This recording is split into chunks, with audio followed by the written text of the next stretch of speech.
kita mau tertibkan pengamat-pengamat yang memang tidak suka pemerintahnya sendiri berhasil. Mungkin karena merasa kalah, tidak punya kekuasaan. Pak Prabowo tuh bilang gini, Indonesia ini rusak bener. Pemerintahannya oligarki, orang super kaya. Pemimpinnya bohong.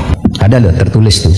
Pemimpin pemerintah Indonesia itu bohong. Saya ketemu 15 orang politisi pimpinan negara, yang 14 orang bohong, yang satu jujur. Kata Pak Prabowo, ada di bukunya nih.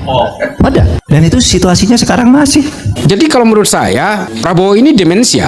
Dia sudah pikun. Kalau dulu kan saya di luar pemerintah, sekarang saya presidennya. Jadi saya tiap hari saya dapat laporan intel, ya kan. Jadi ya saya juga punya data-data intelligence, ya kan. Saya itu nyebut buku Pak Prabowo terus biar tidak diinteli. Saya ulang-ulang ya Prabowo karena banyak intel di sini. Saya memang sangat kencang ketika berbicara tentang Prabowo ini. Saya izin ke Pak Mahfud. Abah, saya manggil Abah ke Pak Mahfud. Hari-hari saya bersama Pak Mahfud di MMD Inisiatif. Saya bilang, Abah, saya harus bicara kencang soal Prabowo. Ini nggak bisa didiamkan begitu. Kata Pak Mahfud, ya memang kalau mau didengar ya harus kencang katanya. Karena saya dikuntit-kuntit juga, bukan hanya dikuntit tentara, saya juga dikuntit jaksa juga, karena saya sangat kritis juga terhadap hak impunitas jaksa waktu itu, dan kuntitan-kuntitan itu terjadi sampai sekarang. Ya kalau kita bicara Indonesia, yang bisa menghentikan teror itu adalah tumbangnya Prabowo, nggak ada pilihan lain. Wah, itu Pak Mahfud bilang gitu tuh, Pak Prabowo lah sumbernya kan gitu. Nggak percaya, ini bukunya, maksudnya ada bukunya. Ini Pak Prabowo yang bilang, ya negara diselenggarakan secara kleptokratik, negara maling. Ini kata Pak Prabowo nih, ada di bukunya halaman 111 atau 114, nanti dilihat tuh. Negara ini negara maling. Percaya, saya sumpah untuk membela rakyat saya. Saya pertaruhkan jiwa saya berkali-kali. Saya tidak rela saya tinggalkan negara ini nanti pada saat saya dipanggil Tuhan. Saya tidak rela ini jatuh ke tangan maling-maling, bandit-bandit. Saya tidak rela. Kita harus lawan ini, kita harus hancurkan. Hanya dua tugas kita, kata Prabowo, yang penting.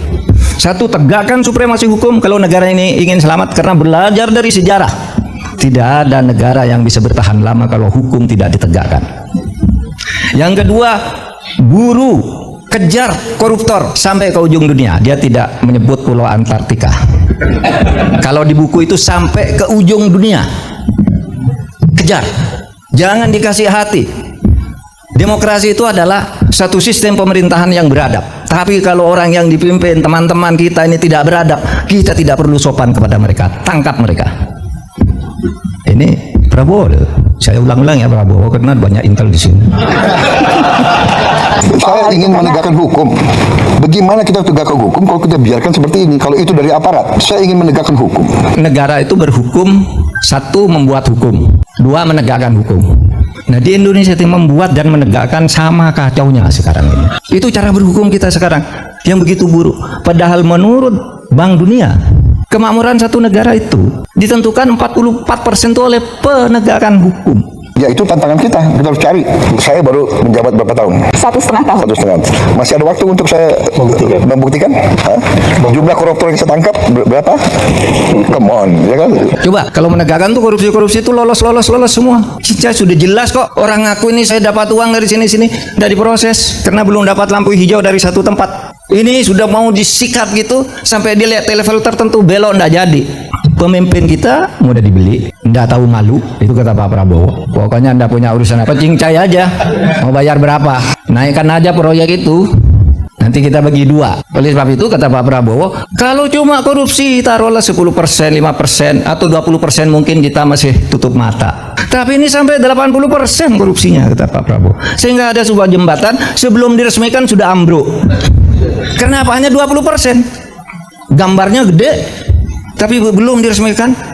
Gedung juga sama. Nah, lalu sekarang di kampus-kampus Fakultas Hukum, saudara, meneliti nih. Kalau kayak gini nih, perintahan oligarki kayak disebut oleh Pak Prabowo ini, hukumnya kayak apa?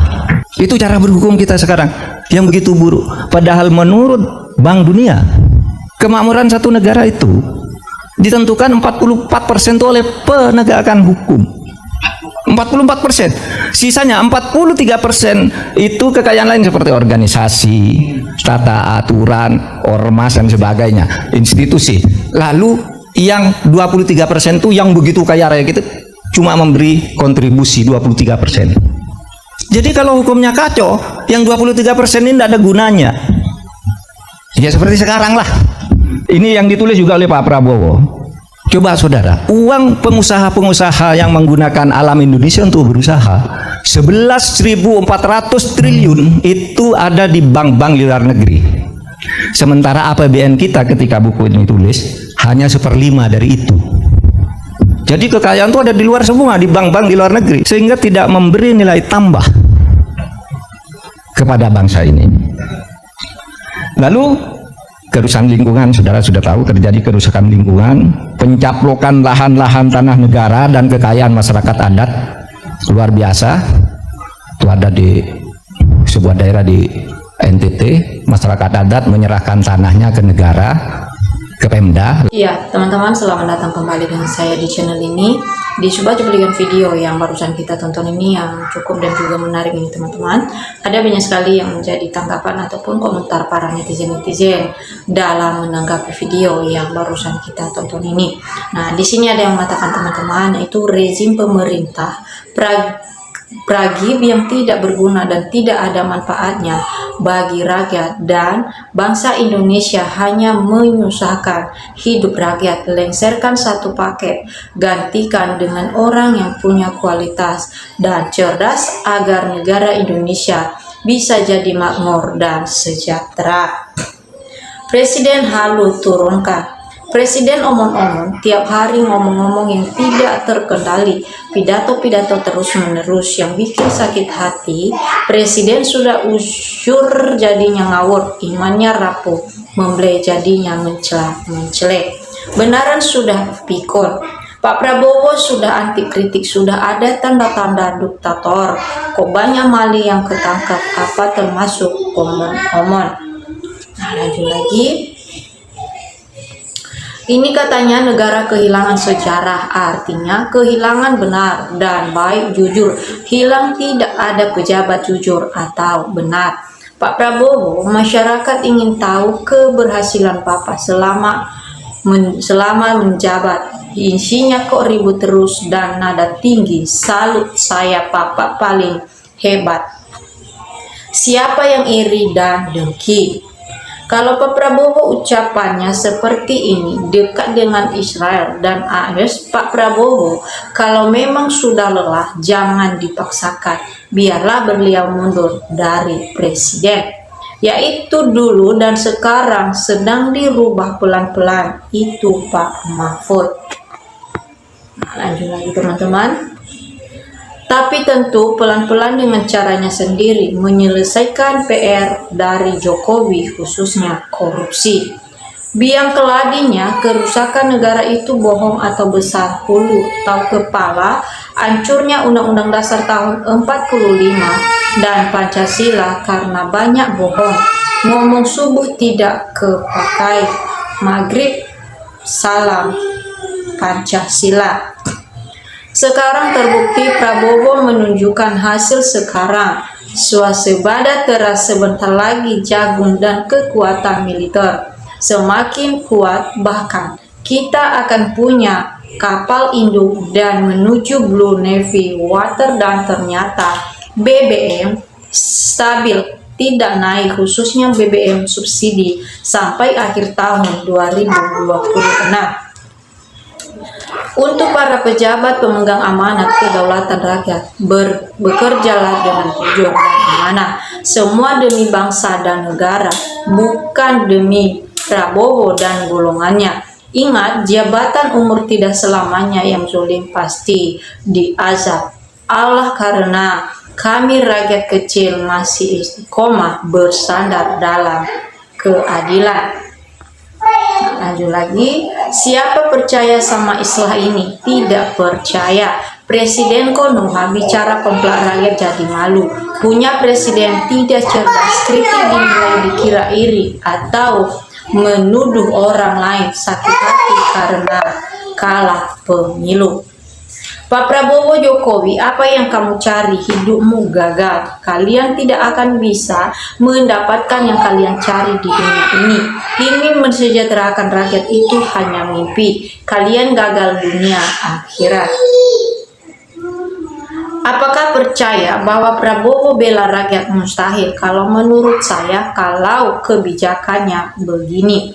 Indonesia bubar, kata Bapak Presiden Prabowo, itu artinya untuk seluruh urusan cara kepemimpinannya yang akan dilaksanakan oleh Bapak Presiden Prabowo itu adalah di luar kemampuannya, sehingga dia berkata seperti itu. Seperti inilah, sampaikanlah pesan ini kepada seluruh penduduk negeri Indonesia ini agar semuanya menjadi jelas untuk seluruh urusan yang seperti ini dan tidak ada lagi yang meraba-raba ketakutan. Maju lagi, harusnya pengkritik pemerintah sekarang diajak tukar pikir dan tukar pendapat mengatasi tentang kegaduhan yang ada di Indonesia. Setelah ada jalan keluar dan hasil pendapat pengkritik harus dijalankan. Semoga yang mengendalikan NKRI yang Zionis, Israel ataupun Kalkun dihisap kekuatan jahat yang mengisi otaknya. Presiden tidak punya kekuatan dan juga keberanian bagaimana dan hanya berslogan. Apakah kritik sama dengan tidak suka? Lanjut lagi teman-teman. Jaga Indonesia untuk tetap menjadikan negara republik, negara berdaulat yang berasaskan Pancasila. Hati-hati melengsarkan presiden dan mengganti presiden yang baru. Jaga Indonesia untuk tidak menjadi negara syaka yang menampung berbagai bangsa yang bukan warga negara Indonesia. Hati-hati melangkah mengambil keputusan dan juga pendapat. Nah, lanjut lagi teman-teman, yang harus hati-hati adalah pimpinan negeri ini bekerja buat rakyat, kalau tidak apakah harus dibela? Pak Prabowo ini bukan karena orang iri, tapi ini karena mulut Bapak sendiri yang selalu membohongi rakyat dengan dalih membela rakyat, tapi apa nyatanya? Bapak tidak membela rakyat, tapi membela pejabat, jaksa, menteri-menterinya. Bapak selalu percaya kebohongannya melek Pak Prabowo. Jangan belagak buta. Bapak menjadi presiden hanya untuk menghidupkan bisnisnya dan memperkaya diri Bapak sendiri. Bapak bicara ini itu hanya menutupi perbuatannya sendiri. Di hatinya emang gue pikirin, yang penting saya sudah jadi presiden, semua itu urusan saya, itu kasarnya. Nah teman-teman, inilah yang menjadi tanggapan ataupun komentar para netizen-netizen dalam menanggapi video yang barusan kita tonton ini. Nah tentu juga kalau ada teman-teman yang lain yang mau memberikan tanggapan ataupun komentar melalui video kita ini, silakan.